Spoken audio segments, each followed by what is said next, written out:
Just a decade ago, Facebook was still a bright-eyed newcomer to social media. Today, it has become a behemoth with constant innovation to push up front and opportunities for enhancement that are as big as you can take your users' attention. 2.9 billion people log into Facebook every month.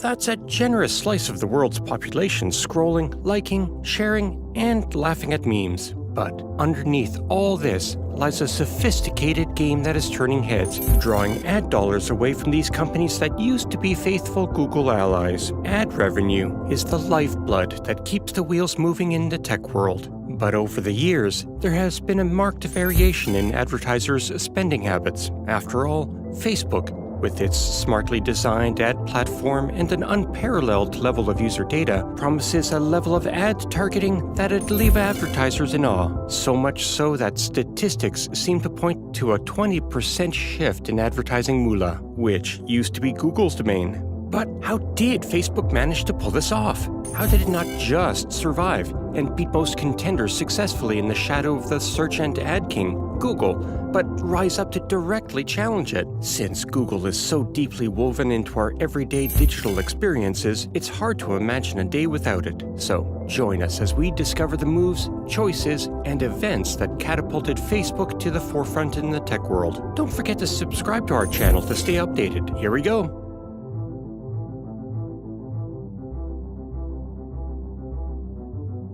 Google was the true big brother of technology. They had plenty of resources. They were flowing with money, people, and users. All the while, Google had gotten into social networking early. Their first site had been launched in January 2004, a few paces before Facebook and decades before Twitter and Instagram could be pointed out on a random street. You would think that Google, the innovator, was always some steps ahead of everyone else, when in fact, it was just the opposite. Take Google Plus, for example. It became one of those rare platforms that failed to do what they wanted it to do, effectively turning into an elephant in the room for Google. From a trending social platform, it turned into a joke or even actively hated. Google Plus got so much bad rep that you could search for Google Plus and find only the most terrible reviews. Why was Google Plus, the world's most powerful company's shot against Facebook's bows, set up to fail immediately? Google Plus is Google's most recent attempt to join the social networking band, which, led by Facebook, has received mostly warm or good vibes for years. With all its brilliant achievements and success in the fast and highly competitive world of tech, there was only one field that Google hadn't coped with: developing a social networking service like Facebook. That's a place where, with the greatest of bad luck, everybody they would try wouldn't meet success. People generally think that Google entered the social media arena way too late. Well, brace yourself, as the reality might just shockingly be fair. Flashback to well before Facebook, Instagram, and Twitter blew in like a storm and took over our screens, way before the innovative, pioneering social platforms MySpace and Bebo exploded into the digital scene. There was something very interesting. It was called Friendster.com. Interestingly enough, this humble site was inspired by the people who started MySpace. Over a year after its establishment in 2002, Google unsettled and vibrated sand in what can be termed as a shock by all when it offered to purchase the social platform Friendster. Google tendered an offer of $30 million for Friendster. Wouldn't that be a very generous offer for a website trying to establish itself in virtual reality? Tempting as that was, the people behind Friendster, the zealous advisors who saw Friendster as potentially the very monarch of the internet, decided to take the high road and stick by their decision to reject Google's offer. Turn the clock back now, and that was less than a prudent decision. So, the search engine Leviathan introduced Orkut to the world as the youngest bear cub in the family of its gray-haired parent. It was, of course, named after him. This was vintage elbow-licking culture that can only be the hallmark of Google. Orkut was established by Büyükten, a software engineer who worked for Google from Turkey. This was done in his 20% allotted free time as an employee at Google. This reflects how the company supports its employees in developing non-official projects. Interestingly enough, Orkut, a social media platform most of you likely even remotely remember, stamped its foot in a foot race against the giant Facebook as they scrambled to stake issues news of the baby days of social media. Everybody was conforming while on the way to reach the same finish line. Orkut was the first to land in January 2004, an entire month before the later launch of Facebook in February of the same year. It was Orkut. It had become so popular in Brazil that in 2008, however, suddenly, Orkut faced one huge security disaster globally. When secret information, such as incredibly important things like passwords and banking details, got exposed, Orkut breached the trust of all its users. Such an incident was rather obvious, and hence, Orkut would be given a lot of skepticism in usage, which would give a big blow to its popularity.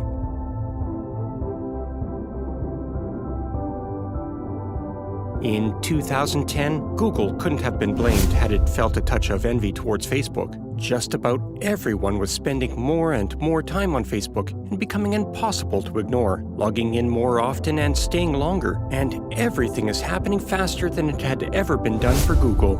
That wasn't the only alarm bell ringing. The way Facebook was selling ads, it looked like it could hit Google where it hurts. You see, Facebook had sussed out a pretty smart way of advertising. The people on Facebook would post all the information about themselves, about what they liked, didn't like, or were interested in, which was golden for advertisers, and they were ready to pay a pretty penny. That is so, especially because while people search for something on Google or Facebook, you can catch up with your ideal customer and present issues they haven't even noticed yet. The rise of the internet and social networking services, such as Facebook and Orkut, have made the situation even more detrimental for Google. Now, Google could sit up and take notice of the threat Facebook poses. In fact, the search engine even realized that it was being given a cold shoulder in the social networking game. It's worth remembering that Google's last crack at social networking, Google Buzz, may have had fewer than 20 people working on it, and Google Plus had more than 1,000. Google meant business this time. They were serious about going out of the way to be that one shadowing Facebook this time. Well, that should give you an idea. Facebook's market capitalization was around $14 billion last year, while Google's was around $200 billion. So Google will undoubtedly be well equipped to compete with Facebook in its own game.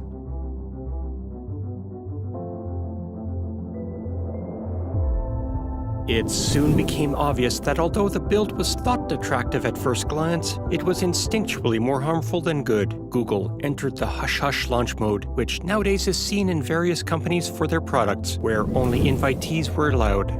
That spurned interest and intrigue initially, but by the time they opened the door for everyone to come, excitement and interest were doused. It turned out that, more than that, this closed-in access was more prohibitive than helpful. The people who received the invites felt like they were in the middle of a ghost town for a social platform. Conversations could be made with their invites only.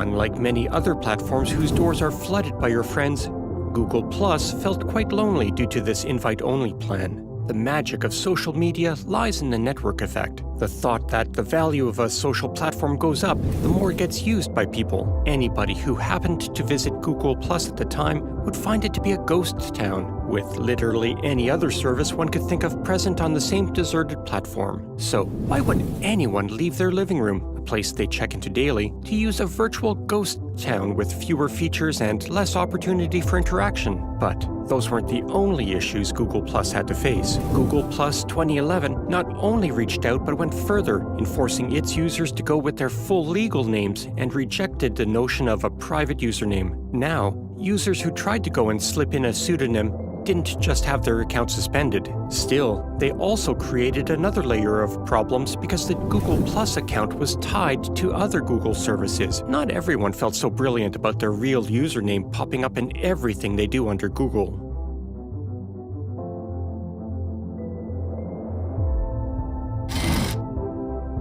In 2019, Google bid its final farewell to the Google Plus social media platform. All you saved and loved on Google Plus was successfully moved to the respective Google apps. Remember all those photos? They were moved to Google Photos. In one way or another, even quite a few Google Plus features, such as Video Hangouts, have been repositioned as standalone services we're still using. Still, the Google Plus shutdown did not go quietly. It went off like a bomb. Ex-Googler Morgan Knudsen, in his tweet storm, pulled no punches in signaling out the fact that the Google Plus project and its bosses were far from ideal. Hey, I'm gonna lay it all out here. The Google Plus project and the folks behind it were a cesspool of putting things on fire garbage. His quite earthy admissions of a bait-and-switch were played on him, promising a role in Chrome only to place him on the Google Plus project. According to him, the teams lacked a unified goal, each working independently on different aspects of the project. Just think about how Google Plus went completely off the rails after 2 years. Relatively soon in Google time after that, Google gave social media another shot with a service that nobody, in all likelihood, recalls: Shoelace. In some sense, it's more chill and focused on connecting the local happenings in a city versus attempting to be all things to all people, a la Google Plus. But like so often, global pandemics abound in many ambitions. Shoelace went the way of many niches and didn't make it past its first year. That had slipped plenty of people's minds altogether. Headlines of Google planning to shut down Shoelace, a social media app many had not even heard about. Another social misstep by Google occurred. In fact,